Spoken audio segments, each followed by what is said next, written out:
something a little bit different today, I think, although it ties in with everything that I've been talking about probably for the past 5 or 6 years, maybe the past 10, maybe the past 20. And this came to me from one of our listeners. It's a piece in Salon magazine. And the headline is simply, psychologists say that America is going through what Carl Jung warned us would eventually happen, a mass delusion.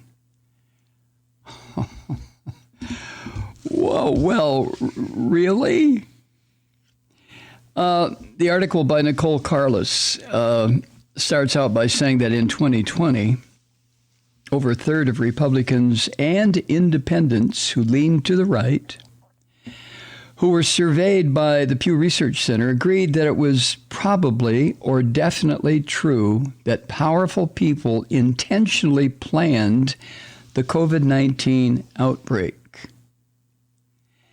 18% of Democrats and people on the so-called left also agreed with that.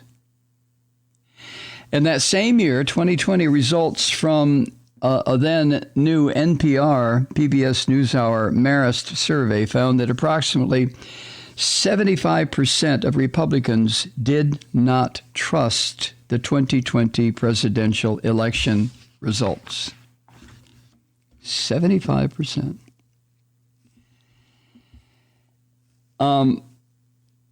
I hope you understand, as I do, that this kind of belief, these kinds of beliefs are bullshit. They're fantasy. They come from I don't know where. They're not rooted in any rational fact or evidence.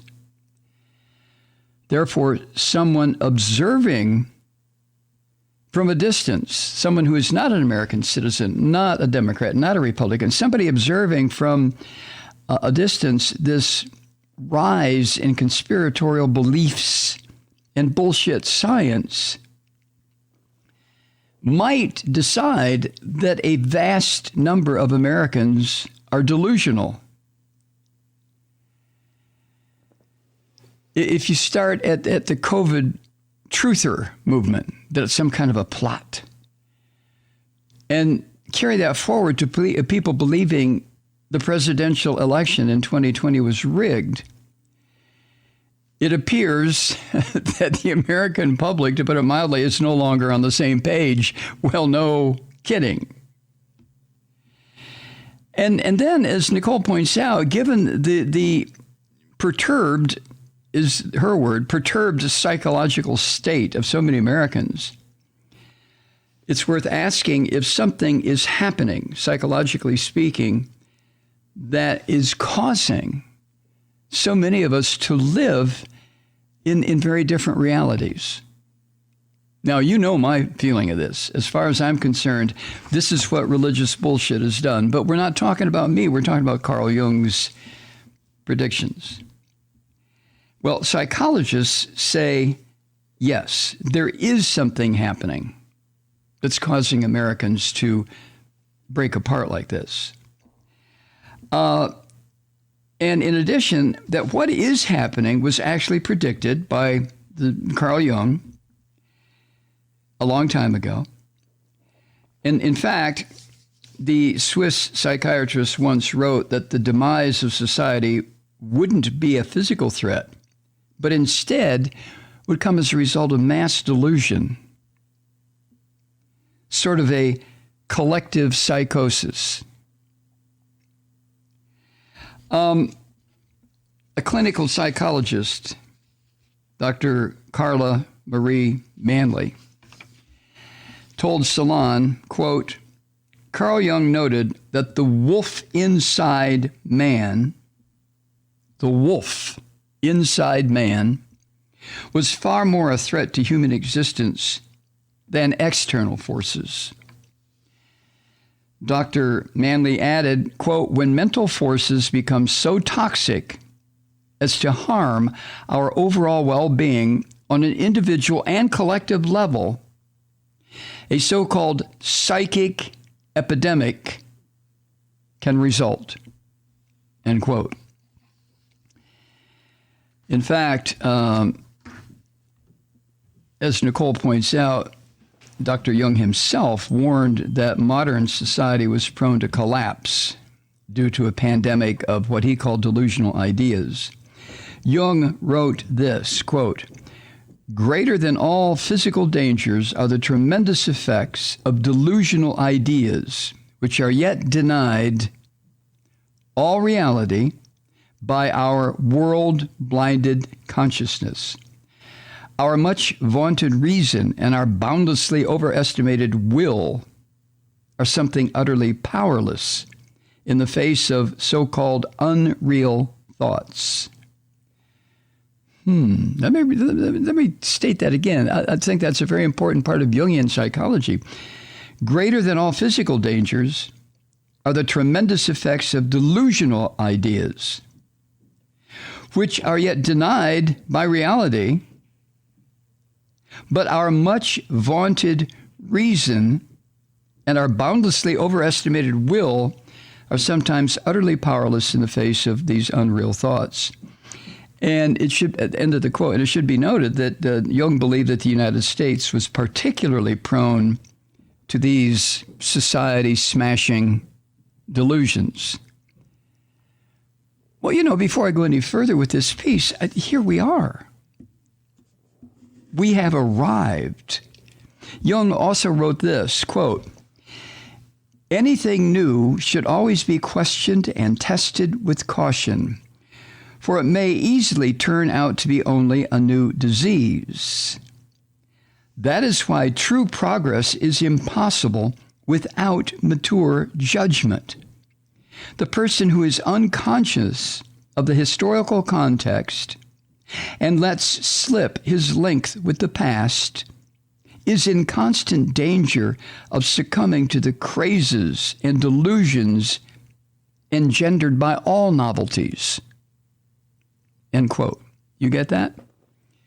It's kind of stilted English, but we have to keep in mind he was Swiss, but you get it. I'm sure you do. And some psychologists now in the modern day now believe that this is what the United States is experiencing right now. A Jungian analyst, one Catherine Bainbridge, told Salon in writing this article, quote, something's definitely happening. And I think COVID amplified it to a painful point, you could say, end quote. Bainbridge added, there are some caveats with this. She said, quote, "It's complicated. From the left's point of view, people who aren't being vaccinated or think the election was rigged are psychotic, right? If you're on the right, you think the left is psychotic and has lost its mind in identity politics. Both sides look at each other and say, 'You've lost your mind.'" End quote. Well, yeah, I can agree with that statement, that that's what's going on. But I have to fall back on empirical proof, science, logic, reason. The election was not stolen. COVID-19 is happening. People are dying. There is daylight. There is a night sky. Global warming is a fact. A woman should have the right to sovereignty over her own body. Now, those are views, I guess, according to Professor Bainbridge here, or Dr. Bainbridge. Those are ideas that are accepted as reality here on the left, where I live. So does that make me part of a delusion? Or I don't think that's what they're saying, but does it make me part of a delusional society to believe that when the people on the right say none of that is true? That the election was stolen, that COVID-19 is a plot. This whataboutism, or the other side says, to me, in light of science and logic and reality, is bullshit. Let me go on.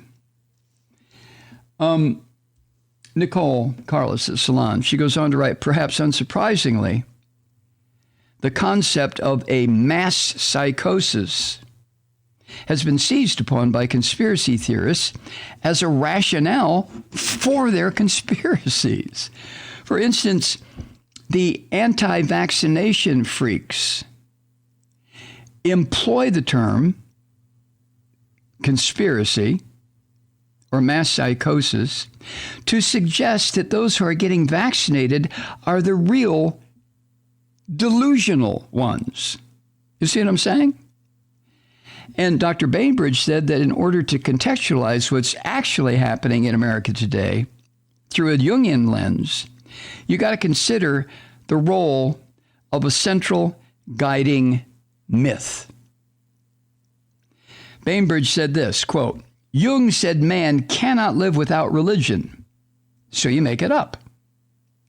You can't not have a central myth to live by. He would say maybe in this time that we've lost that. We don't have a collective unifying principle. End quote from Dr. Bainbridge. Man cannot live without religion, so you make it up.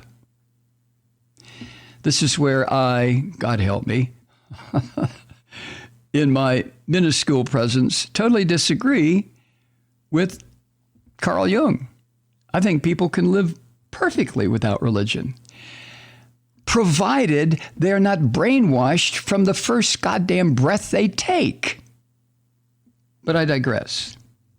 So with that little digression, let me go back to what Nicole Carlos wrote for Salon. She writes, social psychologists like Jung often see the government as a stand-in for the authority figure like parents. Yeah, of course. I mean, we've talked about that on this little podcast. Indeed, as Dr. Bainbridge said, one might analogize the draw to conspiracy theories as children acting out when their parents, meaning the state, are not taking care of them properly, or when the kids think they're not being taken care of properly. Bainbridge said, quote, if the parent isn't taking care of a child, then the child acts out, right?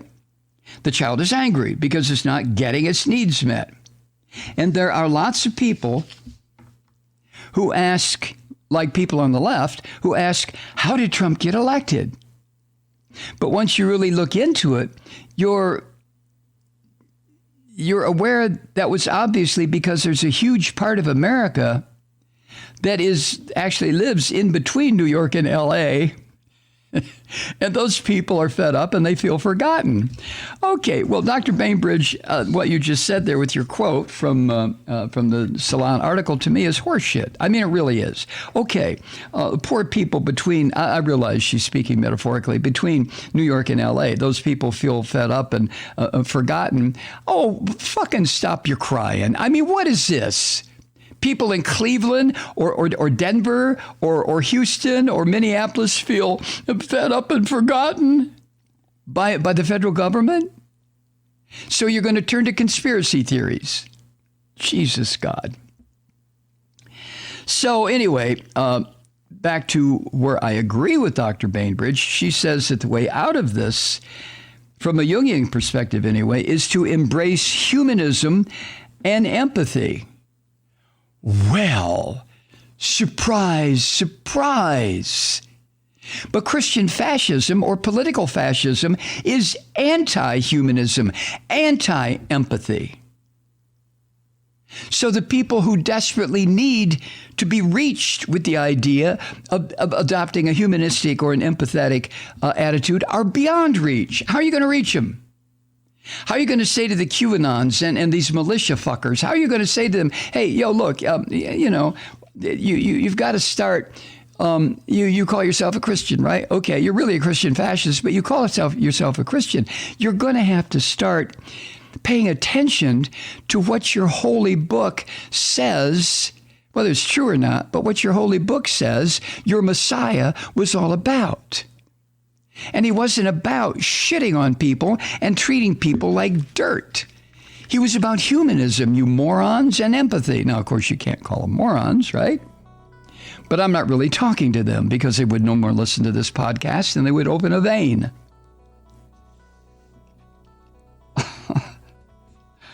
Hi, Truth Seekers. Mike Malloy here. As you know, we've switched formats and are now broadcast exclusively on the Progressive Voices Network. So that means you get fewer program interruptions, no corporate commercials, and lots of profanity. But our format change also means some of our radio listeners no longer hear the program.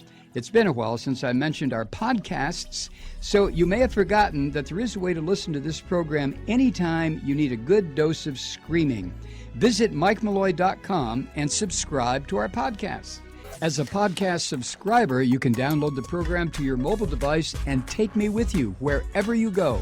And if you have a friend who needs a dose of truth-seeking, you can give a gift subscription as well. That's MikeMalloy.com, and never miss a minute of the uncensored fun and frivolity.